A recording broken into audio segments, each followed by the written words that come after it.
One more quick pass through the Dow. It's falling out of bed.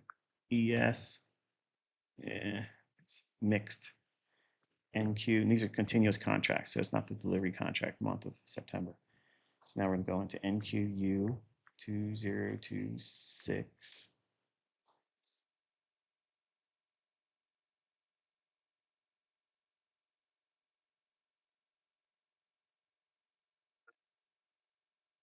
That high here on the 15-minute time frame I posted, this is an old high. I want to see if it can get above that because it got real close to it here, and it gave like a move, like it wanted to go lower. So anyone that's already short in here that has a stop loss there, they might get banged. And then another drop below this area here could act as inversion fair value gap. Still favor these lows here on top of the higher run term, just bumping that high here. The holiday was on Saturday. Usually Mondays after that, it's very, very trashy. It means you're going to have a whole lot of false signals. It's going to have a whole lot of just what you're seeing here. Just because it went higher from the low of 930's candle to here doesn't warrant any real participation on our part as a trader. But seeing that this coupling between the three averages, they all should be moving higher. If they were all moving this like this, then it's a no-brainer. This is going to become a bullish fair value gap. The SEM price is higher. But while I think it still could just bump this high, I would like to see it fail harder than it did here once it takes out that high. Now, if it breaks aggressively lower and then uses the consequent encroachment of this wick, that might be a short, and I'm just missing the better fill up here. 10 o'clock news has been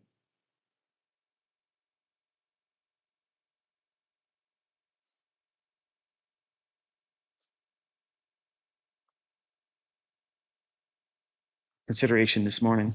I posted at on X rather that we would be looking for 10 o'clock news to give us a little bit more intel or bias. Reading all of this in here, there are several things that I would have done that would have yielded a loss. So we have 2 more minutes to get to the 10 o'clock news.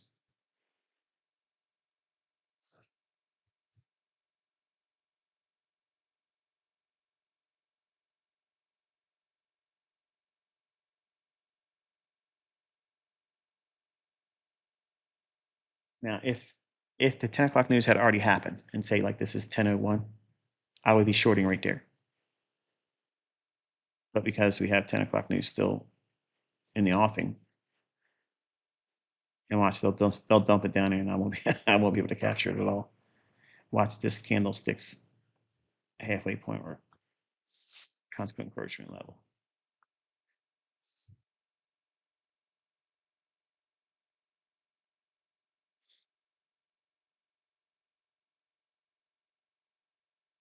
This is first presented fair value gap. So this is going to act as an inversion fair value gap, I believe, now because of where we're at, what we've done the first 30 minutes. So let's watch it hit here.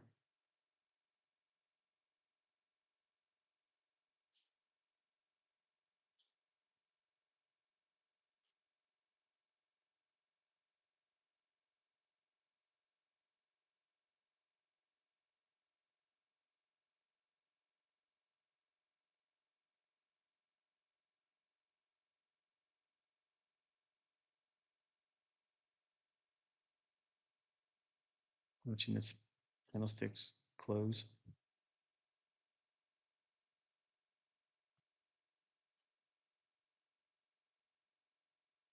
Risk is the high of that candlestick that went completely through the inversion fair value gap. I want to see it now on the news. I want them to use the news to send it lower and attack the sell side that's resting below today's intraday low.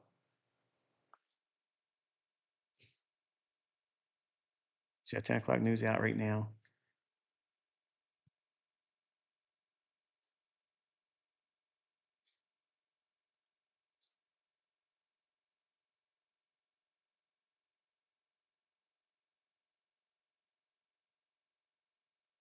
took this low out there, and they took it out there, and they didn't even touch the first instant fair value gap at all here. So this is all tantamount to what I was saying earlier and what I posted about. It's trashy conditions. Technicals don't give you that real pristine precision that you're looking for.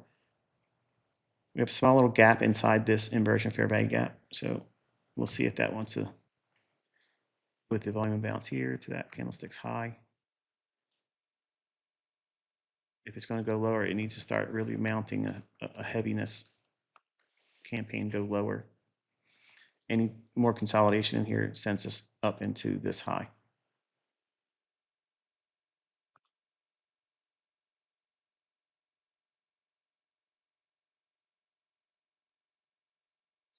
I've lost more money trading after holidays like this than in any other thing. Always holiday volume, always.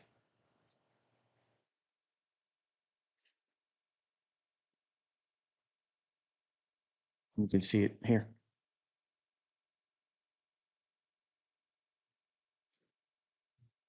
So stop again, placed above this candlestick's high.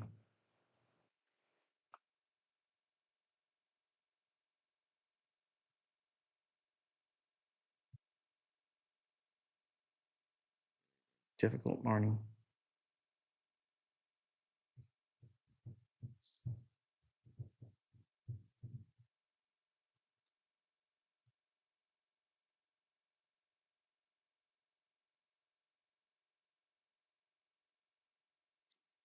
If you get the ES contract for delivery September month, it's trashy.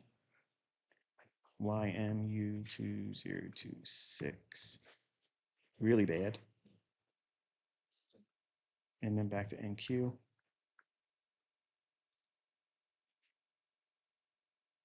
So it would have to be on this candle or the very next one, get very heavy, take out that low and start to really build momentum.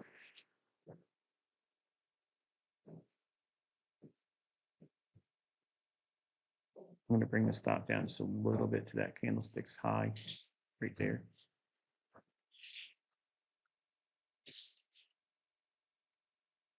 You can see the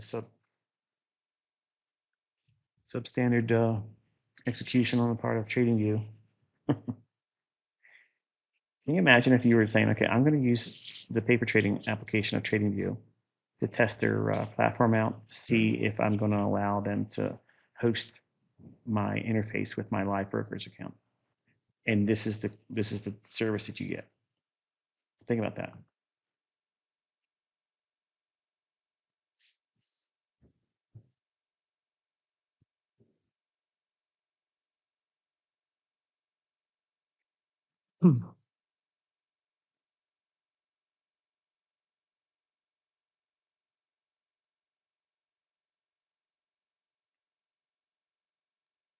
Ugly price action.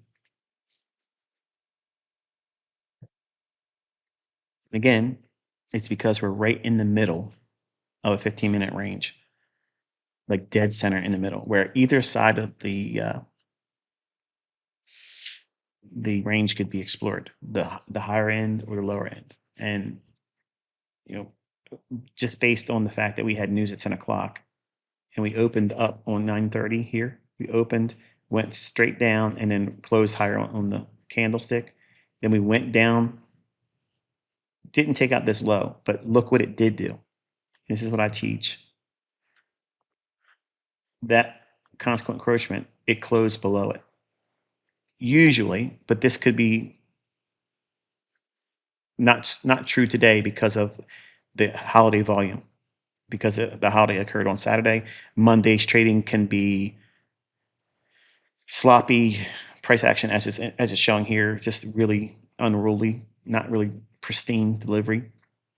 But normal procedures is if I see a wick like that and it closes below it, it just warrants the likelihood.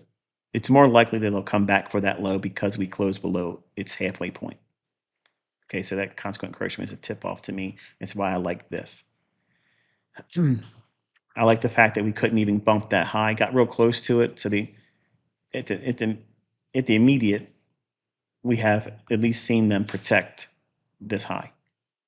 Now that doesn't mean they can't come back for it right now.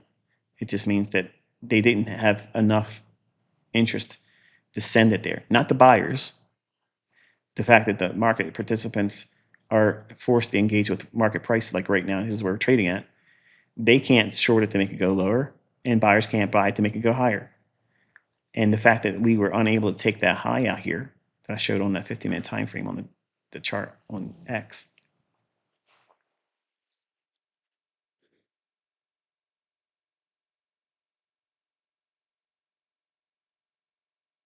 Try to catch it before it moved away. Where's that? Lay of the land.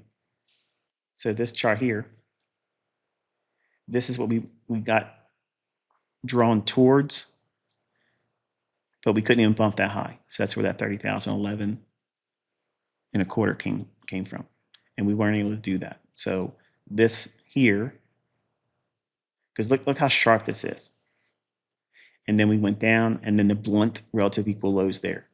So the jaggedness has been on the upside. We already had this big retracement. So now, even if it just takes out this, which is reasonable, and then goes higher, it's okay. So I think that the trailed stop losses for here that are placed right below there, that's the mark, the draw too. And meanwhile, while I'm talking to you, it's failing to go lower. So they're going to come back for those highs right there. Now, because of that, I know I'm possibly wrong, so I'm going to close the trade, save the stop loss, reverse, and treat this as the initial utilization, which is bullish fair value gap. I think they're going to bump this high. I'll ride it as long as it'll allow me to. And then if it gives the short that sets up a run down to these lows, I'll try to participate in that as well. But these are very, very hard market conditions, like they're very difficult. I'm using the candlesticks open here, one tick below it as a stop. And I'm going to try to reach for event horizon between that fair value gap I showed on the 15-minute time frame. That's that midpoint here from the high of it, consequent encroachment, and this old high. So I'm going to look for kind of like a halfway point between these reference points there. So it's fleshed out like this, here to there. So that's a good target right there to reach for. There it is at the level. I'm going to go back a little bit, and there you go.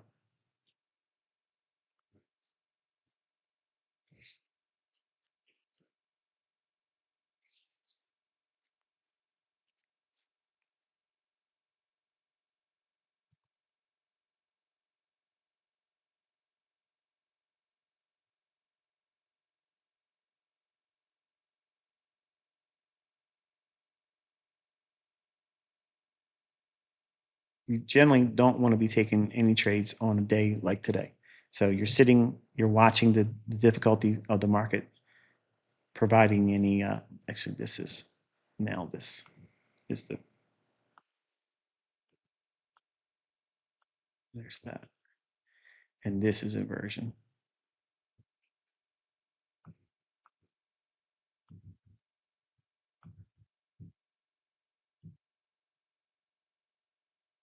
There you go.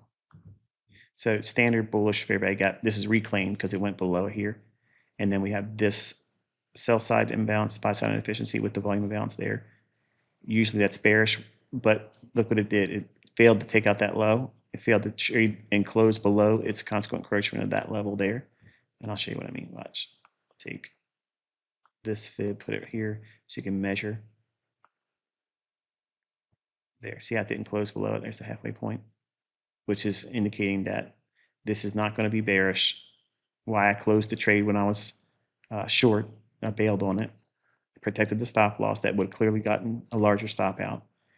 And then now this high here, we want to see it use this inversion fair value gap, stay in the upper half. That's this line right here to the high end of it here. So anywhere in here, it's permissible to trade back down to, but it can trade down to and touch the fair value gap there, which is a standard bullish fair value gap. Inversion fair value gap. So it can trade down into that and halfway point of this.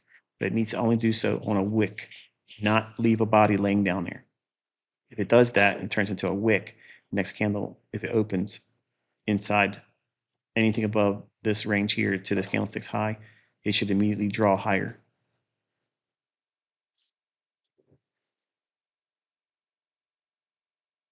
I'm going to take a partial if it goes here. I'm actually going to draw this up to just below the consequent encroachment level.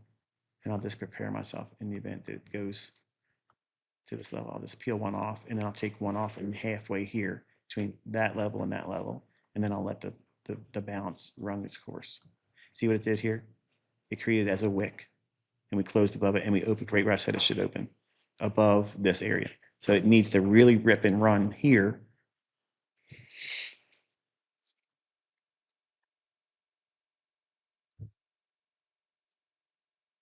And not fail. I gotta peel some of this risk off.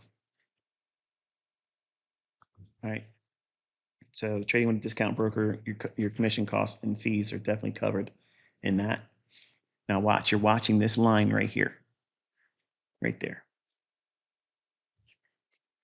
It's just event horizon. It's a halfway point between an old high and the middle of a 15-minute fair value gap, consequent encroachment level. See how reluctant it is to continue? It goes there, and then that's it. There's no need for it to come back down into this wick at all. It should just be going higher. If it's going to be bullish, it should just keep on going higher.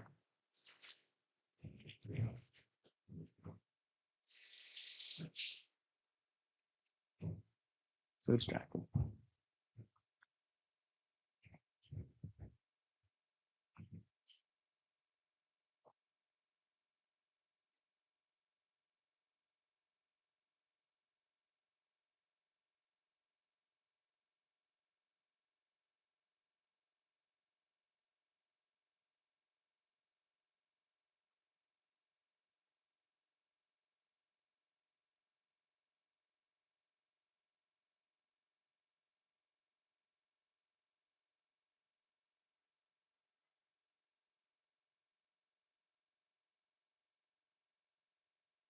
I'm going to see it try to hold on to this area here and go higher. I'd like to see a series of nice big green candles come in and just obliterate that little line I had drawn on the chart. I see this is now 3 times we spent 1 minute here, 2 minutes, and we're in the 3rd minute above this high. So it needs to really find legs and start running.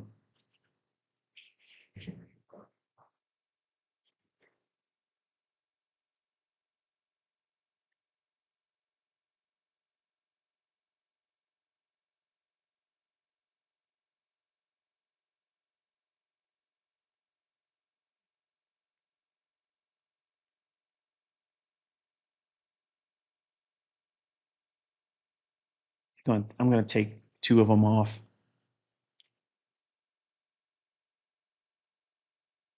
See if I can squeeze out a little bit of a better exit.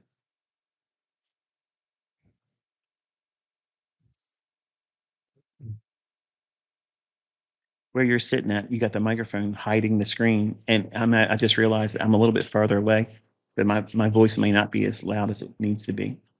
They're always going to complain. Get a better microphone. It's a high-end microphone. I'm going to take 2 off there, and I'm going to roll the stop underneath that wick low. Because if it goes there, I don't want to be a part of it anymore. Run, because it's done enough to go above here, but I would have preferred it for it to really try to tear off and go higher.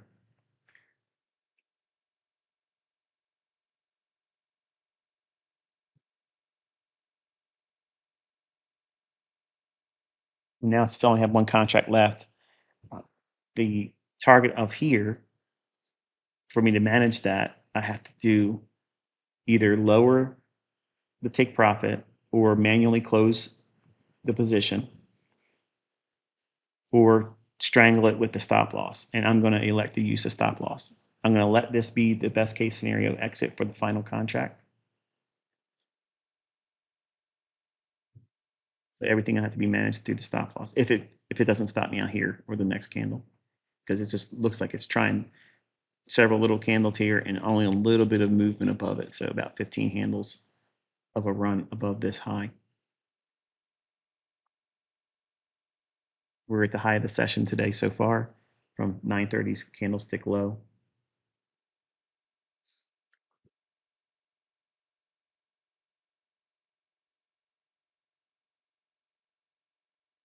Let's see this thing turn into a really big, bold, beefy green candle.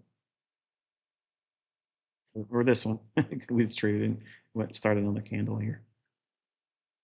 See, too much wanting to fold and roll over once we're above an old high.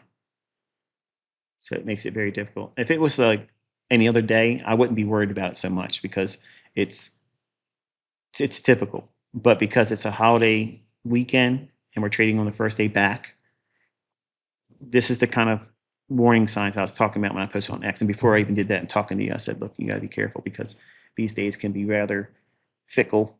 Price could be lethargic and give you failures to launch.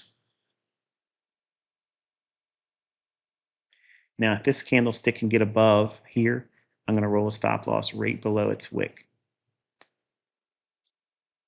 Lock in a little bit more.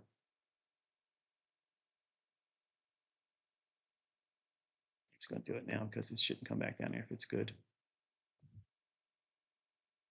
Okay, so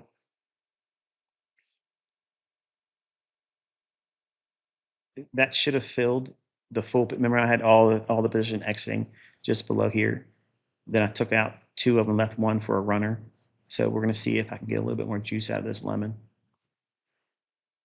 or get stopped out. And it's okay. If I'm stopped out, it's fine. The loss I had on an initial position here is completely mitigated already. So there's no harm, no foul.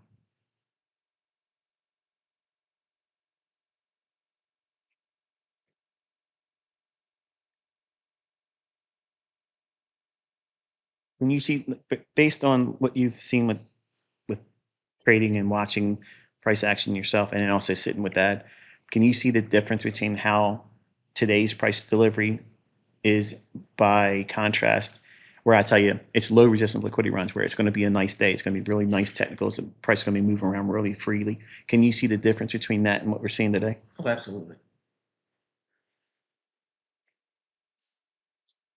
See if we can get that rip above there. See how it's struggling right there at that halfway point? Isn't that interesting? Nobody else talks about that kind of stuff.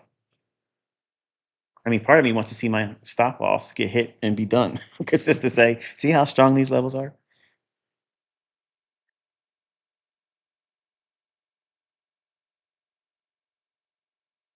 Ask and you shall receive, apparently. There it is. Now tell me, look at the sensitivity on that level right there. GAN doesn't talk about that. Wyckoff doesn't talk about that. Supply and demand doesn't talk about that. Any other school of thought would never have that level there. It wouldn't be there. Okay, so what it really is this halfway point to its low, half of that, which is the lower quadrant. So right there. Okay, so it's not bad. And for disclosure's sake, as I talk about, you shouldn't be trading today with live funds. I posted this on X. They know. I had some guys complaining about, can you show us a loss where it doesn't work and how you have to deal with all that stuff? Well, being in market conditions where it's crummy is a real good scenario for that to happen. I try to do something organically, and it fails. And I'm even dealing with TradingView's substandard service for delaying your executions. Let's show it here. So having initial loss $1,800 and then mitigated it, so we had $220 to the plus there, and then another 1,000. So, and it was wrong about getting here, but was right so far with the turn. See that? So, show me where you do it wrong. Show me that, show me what it means to know why it's going to be problematic for the day. versus when it's going to be really easy.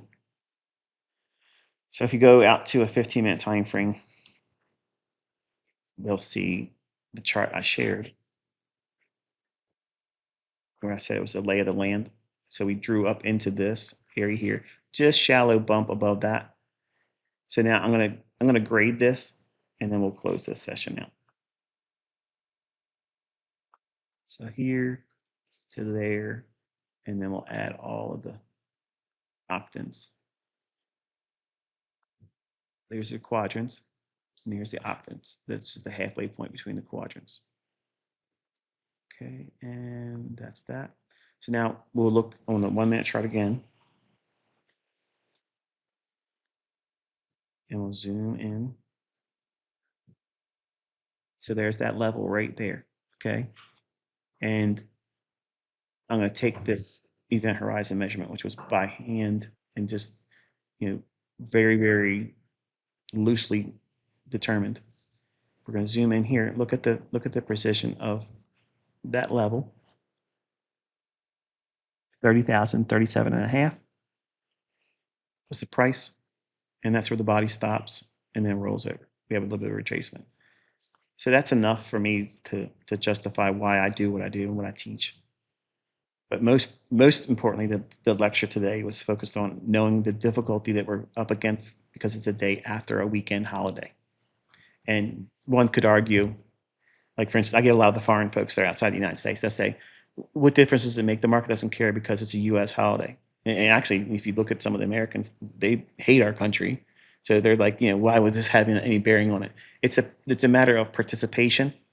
So they know that the volume is going to be light because there's going to be a continuation of people being away because they're either hungover, they're away, it's the summer months. So there's no need for them to start spreading the market higher or lower on a great big range because there isn't enough interest to make it reasonable to assume why the market went that high. It basically slaps in the face the buying and selling myth or buying and selling pressure myth.